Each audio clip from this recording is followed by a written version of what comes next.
Oke, jadi welcome back to Silent Trader Academy channel. Ya, masih berjumpa kembali dengan saya Om Silent di kesempatan morning briefing VVIP. Ya, morning briefing biasa. Ya, untuk tanggal 13 Juli 2022 di hari Rabu. Oke, dan sesuai topik dan saya yakin sebagian teman-teman juga udah banyak yang nanya ya. Jadi nanti kita bahas sekalian, yaitu tentang sektor komoditi yang udah sering saya ucapkan. Dan kalau teman-teman tonton kita punya live Instagram kemarin dengan Koko Cuan, di sana saya udah spoil berkali-kali emiten batu bara yang nampaknya harga komoditinya di atas 400 itu bagus sekali. Dan harga emitennya pun juga sudah mulai banyak yang merangkak naik. Nah, nanti kita bahas. Lalu sebelum itu kita akan bahas dulu kita punya trading plan ya yang berhasil di hari Senin dan Selasa. Ya, yang pertama kita ada profit UMPP, ini tepatnya di hari ini. Ini adalah kita tektok yang kedua kalinya di UMPP, IF akum bla bla bla, ini penjelasannya saja ya. Area beli 120 125 berkali-kali dapat. Saya pribadi pun tektok 3 kali 4 kali sebenarnya. Masih pegang 50% ya, sisanya saya hold gitu ya. Hari ini closingnya WMPP kalau ndak salah 130. Nah, jadi ini berkali-kali nih diturunin naik lagi. Jadi 4%. Ya, hari ini akhirnya tembus sekitar 5%. Dan masih coba kita kawal ya. Lalu ini juga ada Dharma ya. Ini adalah buyback yang kedua gitu ya. Jadi dari awal Juli saya udah bilang nih ada emiten yang mau swing boleh banget dengan target yang paling besar itu di all time high ya. Jadi targetnya paling besar di all time high dan ya soon cupnya dia akan jebol di sini. Jadi kalau jebol all time high saya rasa ya ini bisa lanjut terus gitu ya. Dan tentunya ini menarik bagi teman-teman yang mau coba buy gitu ya. Bagi yang mau coba buy ya oke, cuman harus pastikan dia jebol 730. Disclaimer on, kita udah rata-rata ini TP pertama kita di sini ya.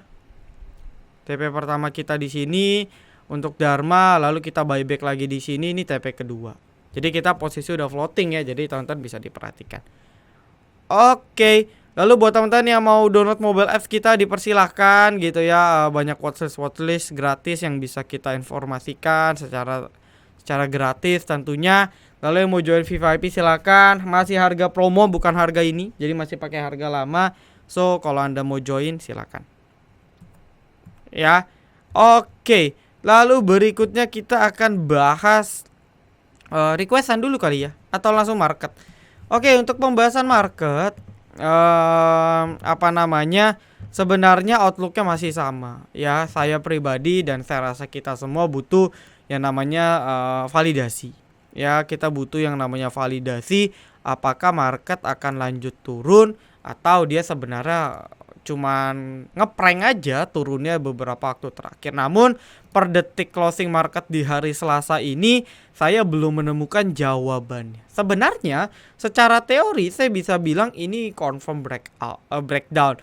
Karena biasanya kalau dia false itu nggak nyampe lebih dari 5 hari setelah dia jebol, itu biasa udah balik ke atas gitu ya. Jadi dalam tanda kutip dia di atas resisten lagi ya, atau di atas support yang dia jebol kemarin. Nah, cuman yang jadi problem ini karena pas banget EMA 200-nya di area resist yang bisa kita bilang mungkin di sekitar 76750-an. Nah, maka hingga per detik sekarang market kita masih ketahan. Ya memang mood di beberapa emiten ada mulai naik, tapi moodnya masih kecil dan bahkan hari ini pergerakan market cukup ketahan. Nah, kalau kita ngomong asumsi yang pesimis seperti yang saya bilang, sebenarnya secara teori market sudah breakdown. Ya, sudah confirm karena ini udah berhari-hari. Saya cerita kemarin ya di live Instagram, teman-teman bisa tonton di kita punya Instagram ya. Jadi bisa follow, linknya ada di description atau ketik aja Silent Trader Academy ya.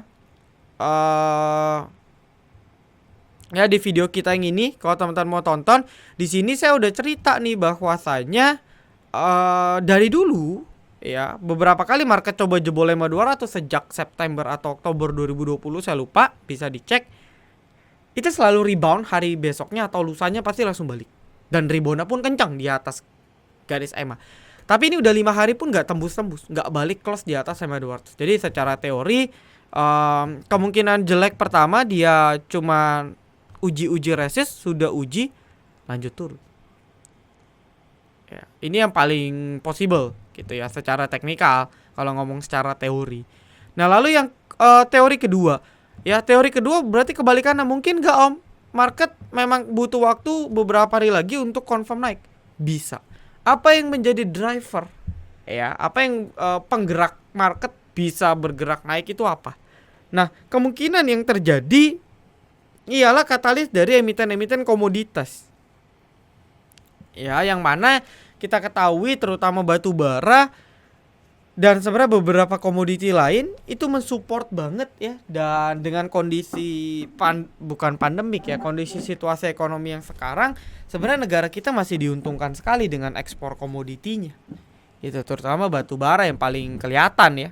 Jadi ada kemungkinan hal tersebut bisa mendriver market bisa minimal sustain atau bertahan dari gempuran panic sell yang ada.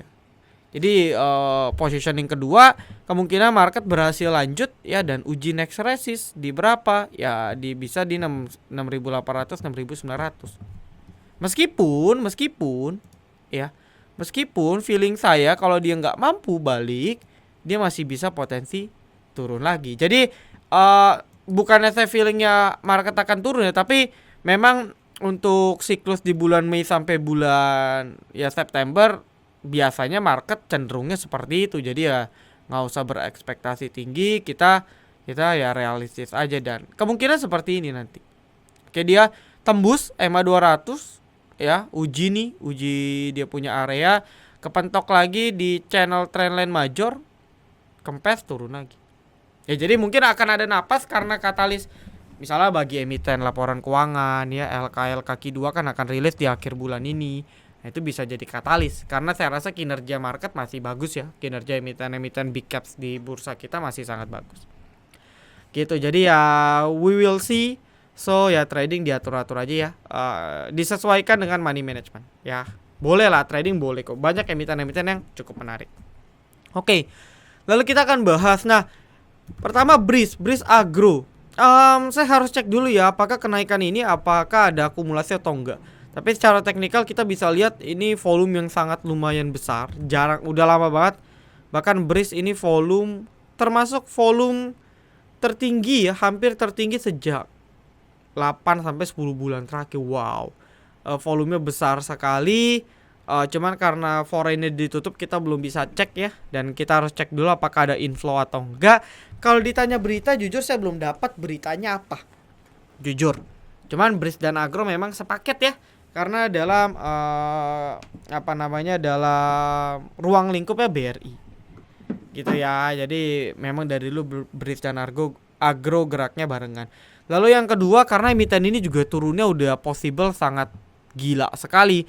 Dari 2.900 low-nya di sekitar 600.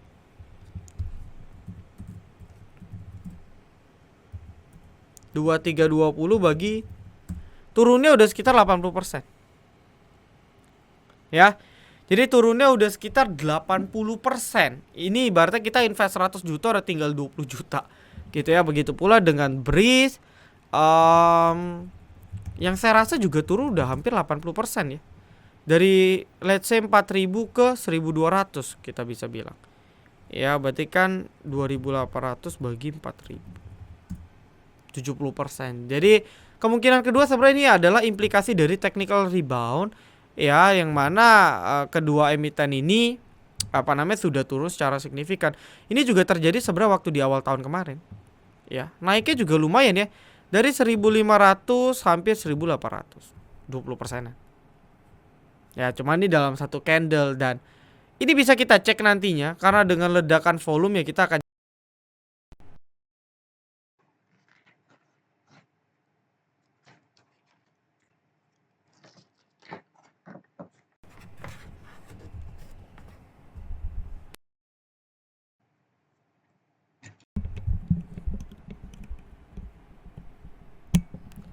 ya, sorry tadi mic-nya kesenggol ya. Dan intinya kita akan cek, teman-teman bisa masukkan ke dalam watchlist karena dia tembus 1.500 langsung ya. Jadi untuk Brave dan Agro bisa masukkan dalam watchlist. Dan buat teman-teman yang memang saya yakin sebagian punya emiten ya, manfaatin kesempatan ini untuk kurangin muatan sebagian itu boleh. Ya kita nggak bisa expect dia besok akan 20% lagi. Ya kalau nggak ada berita yang jelas sih saya rasa agak mustahil. Jadi manfaatkan kesempatan yang ada untuk melakukan rebalancing dulu. Nanti tinggal lepas dulu di atas, dia turun koreksi sehat lagi, Anda bisa masuk. Sehingga hitung-hitung Anda bisa average down tanpa mengeluarkan dana sama sekali. Hitung-hitung ngurangin loss ya, nge-reduce loss yang kalian punya. Gitu ya. Lalu nextnya baca ya. Kalau baca ini saya perhatikan juga beberapa waktu terakhir emiten-emiten bank kecil ini naik ya. Dan sebenarnya kalau kita lihatkan Agrobris pun juga merupakan emiten-emiten bank juga gitu ya. Jadi kalau saya lihat kayak BGTG kemarin baca, hari ini juga ada BBKP. Ya mungkin adalah salah satu sektor kecil yang bisa kita perhatikan untuk trading jangka pendek dalam minggu ini. Karena memang 2 hari terakhir pergerakan emiten di sektor ini lumayan bisa dipantau. Ya, jadi kayak mungkin apa? IMPC yang kecil-kecil ya. Apalagi BKSW maybe. Lalu ada MCOR. Ya mungkin ini bisa dipantau karena volumenya udah mulai ada pergerakan. Jadi bisa masukkan ke dalam watchlist. BSML inside bar.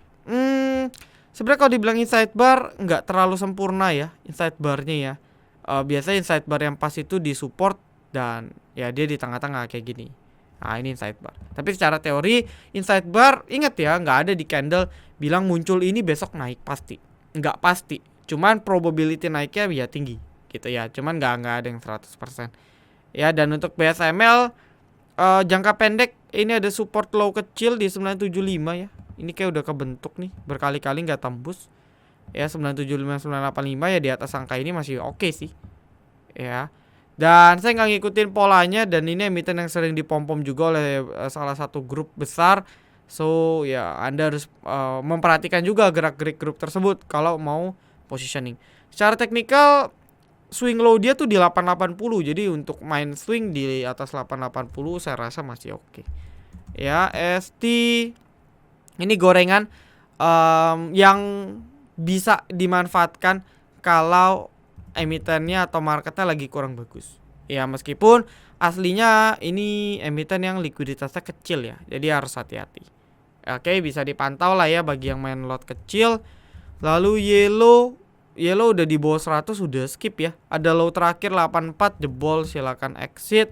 GZCO juga no comment. NICL ya, ini NICL akan buat base. Nah, asal di atas 79 saya rasa Anda bisa ambil posisi. Menurut saya teman-teman bisa ambil posisi di atas 79. Ya, BSML udah tadi ya. Amar, ya ini balik lagi Amar, emiten-emiten yang terkait dengan bank kecil, positionnya on support. Kayak contoh Amar ya. Amar support jelas di 278 280. Udah tinggal beli misalnya 290 300. Ya, TP bisa di 316 ke atas gitu ya. Atau buy on breakout nih. Kebetulan di 316 ini ada resist cukup penting. Ya, 316 jebol, maka peluang untuk lanjut apa? Uji resist berikutnya di berapa? Bisa kemungkinan di 350-an 370. Kenapa? Karena support kuat, resist kuat dan juga EMA 200. Dan saya yakin ketika Amar ini bisa dijebol juga, emiten-emiten bank kecil lain ini bisa gerak karena beberapa dari tadi udah mulai mancing. Jadi bisa dipantau ya. Good job buat teman-teman ini bisa dipantau. Ya emiten-emiten bank kecil. RMKE ini berkaitan dengan energi ya, batu bara dan sebagainya. Hari ini breakout secara teknikal bagus ya. Dia continuation. Jadi bisa di maintain pergerakannya aja. Ya dia akhirnya berhasil tembus, dia punya flag. Ya, ini adalah target breakoutnya. Oke, ini adalah dia punya area breakout. Target next all time high di 760. 760 jebol ya udahlah ya, kita tinggal kawal pasang trailing stop aja. Oke, lalu bagus sih ya, bagus bisa dipantau ya. SCMA overall on support, mau beli silakan ya. On support sih udah murah banget sebenarnya ya SCMA ya. Jadi udah murah banget. Ya bisa kemungkinan nanti kayak Breeze Agro tiba-tiba 20% gitu ya. SMDR masih oke. Nampaknya SMDR ini lagi berusaha semaksimal mungkin untuk uji support ya. Untuk tutup gap. Ya banyak sekali gap-gap yang harus ditutup. Dan sekaligus ini sih, ya saya masih melihat SMDR sedang uji resist yang dulunya support current ya. Kalau kita bisa bilang ya di sekitar 2500-an. Nah dia lagi uji nih. Kalau sustain bagus, dia akan nutup gap-gap yang ada di atas. Kalau enggak ya saya rasa dia akan kepentok dulu ke bawah. Bisa lanjut turun, bisa buat double bottom. Ya itu yang harus dipantau. Cuman per sekarang yang Anda harus ketahui 2500 nih zona kuat dan penting. Jadi sensitif, bisa kempes, sekali kempes bisa turun dalam, bisa sekali kuat bertahan di atas 2500, lanjut naiknya juga lebih tinggi. Gitu ya. Nah, nextnya Pico, ini bisa dipantau sih. Ya, ini emiten-emiten yang waktu market nggak jelas dia coba bergerak. Cuman karena likuiditasnya kecil saya nggak pernah rekom ya. Overall di atas EMA 13-nya, ya di atas 110, forcing 112 oke. Kita bedah chart per menit, dia lagi konsolidasi sideways ya. Sidewaysnya di 121. Jadi ya sama sih. Ya, saya rasa kalau dia maintain di atas 120 bagus ya. Ya dia maintain di atas 120 ada peluang digoreng ya. Dan kemarin dia tektok selalu di 130-an. Jadi range pergerakannya di 120 130. SWOT no comment. Kemarin gerak karena kondisi market aja. Untuk CEM juga saya no comment. Ya, kita di STA juga sudah berhasil mengelarkan CEM dan CEMWE. Ya, sisa satu yang kita kawal TRGU yang ya saya nggak mau bahas ya, cuman ini masih kuat sekali kepentingannya. Kemarin juga dapatnya nggak banyak ya. Jadi ya buat yang masih pegang, kawal dulu aja ya, kawal dulu aja nggak masalah. Lalu nextnya Miti nih, kalau kayak Miti, Toys, Truck, ini emiten yang digoreng sama salah satu pihak. Ya itu aja gorengannya. Dan secara teknikal ada low di 163. Ini bisa dijadikan sebagai titik swing low, sebagai titik support pendek. Di atas 163 saya rasa Anda mau coba silakan. Cuman balik lagi, keberhasilan Anda di Miti dan emiten sejenis nih bergantung sama bandarnya. Kalau lagi hoki bandar pilih goreng yang ini, dapat cuan, tapi kalau enggak perlahan akan lanjut turun lagi. Jadi ya itu resikonya ya. Net fee juga sama nih, emiten-emiten dengan bisa saya bilang ya, dengan tipe gorengnya atau yang ngegorengnya dengan orang yang sama. Secara teknikal memang 300 tuh sebagai zona penting ya. Dan kalau dia balik di bawah 300 saya rasa Anda bisa hindari dulu karena masih potensi lanjut turun ke bawah. Ya, Arto juga kepentok ya, gagal nih. Ya, ini jadi hati-hati. Kalau belum jebol, seperti saya bilang, belum jebol di 10.000 masih berat. Jadi hati-hati aja. NICLL sudah, SHIP. Ini gorengan-gorengan yang sepi banget, belum ada kepentingan digoreng. Ya, Komo tuh demu lagi Gom. Ya, ini nanti kita bahas terakhir ya. Nextnya Akra. Wah, ini Akra naiknya udah cukup tinggi nih. Oke, Akra naiknya cukup tinggi, 1100 resist, hati-hati ya. Kalau sampai gagal dia confirm, ya minimal dia akan uji dulu sih ya. Dia akan uji dulu support ya, berpijak mungkin di 1000 paling rendah. Habis itu mungkin akan coba lanjut naik lagi gitu ya untuk Akra.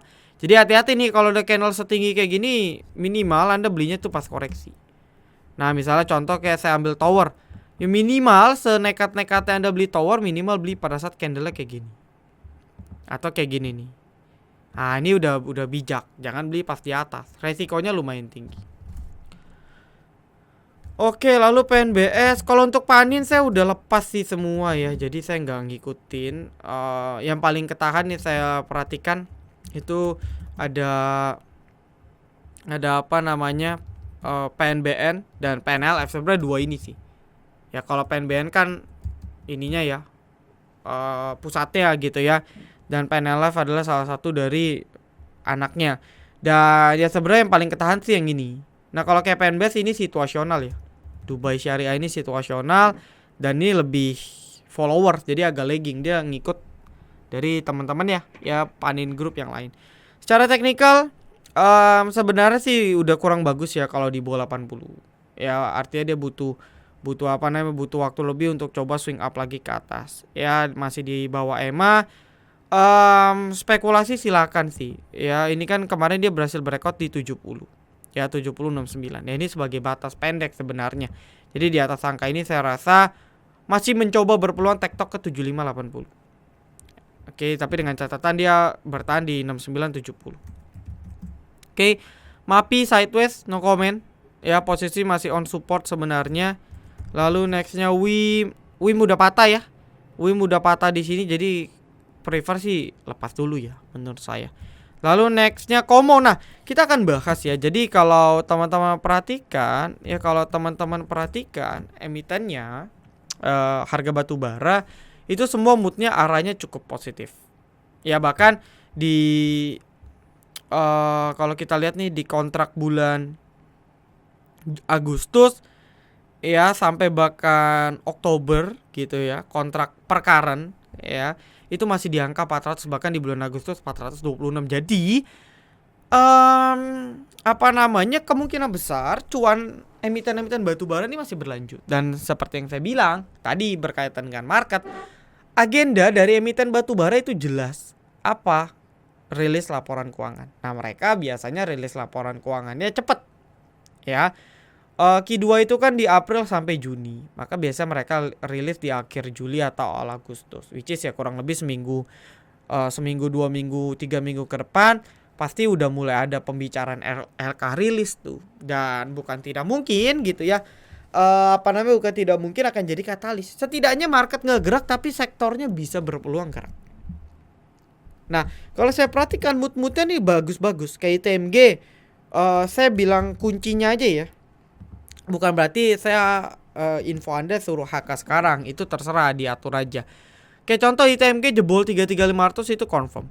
Ya, confirm pendek continuation. PTBA 4170 lanjut. Ya, Adro dia bisa harus balik di sekitar 3100 lah. 3100. Dan emiten-emitennya udah mulai ada pergerakan walaupun mungkin belum terlalu besar. Ya, jadi kalau mau beli bisa pas merah, terserah.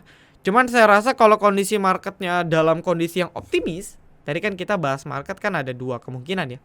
Kalau marketnya dalam mood yang kurang bagus, ini akan jadi tekanan untuk call-nya nggak naik secara signifikan. Tapi kalau mood marketnya bagus, ditambah lagi dengan katalis dari sektornya sendiri yang oke, ya saya rasa emiten ini bisa dijadikan alternatif gitu ya untuk teman-teman spekulasi bisa swing pendek. Ya tinggal kita pecah aja akumulasinya. Nah, yang paling ongoing yang ini, sisanya kayak nikel, CPO itu masih rawan ya, masih rawan. Untuk minyak dan gas itu sebenarnya masih oke. Cuman ya harga-harga emitennya kalau kayak gorengan nih Raja kan udah cukup tinggi. Kalau model-model pegas ya oke. Sisanya minyak yang belum naik banyak sebenarnya ya inilah Medco Elsa. Ya dua emiten ini sebenarnya bisa dipantau. Gitu sih. Jadi saya rasa ya situasional. Kalau mood marketnya jelek ya kita balik lagi ke consumer goods gitu ya, atau sektor-sektor yang mungkin biasa cenderung kuat menahan market ya. Dan kita di VVIP kita mendukung dan tentunya membimbing, mengawal dan menginformasikan setiap update yang ada di market. Ya kalau di sini kan saya hanya bicara garis besarnya saja, jadi teman-teman harus mandiri, harus inisiatif dalam menyusun trading plan-nya. Oke, saya rasa cukup. Thank you. Salam Trader Academy, be silent, be patient, be cuan.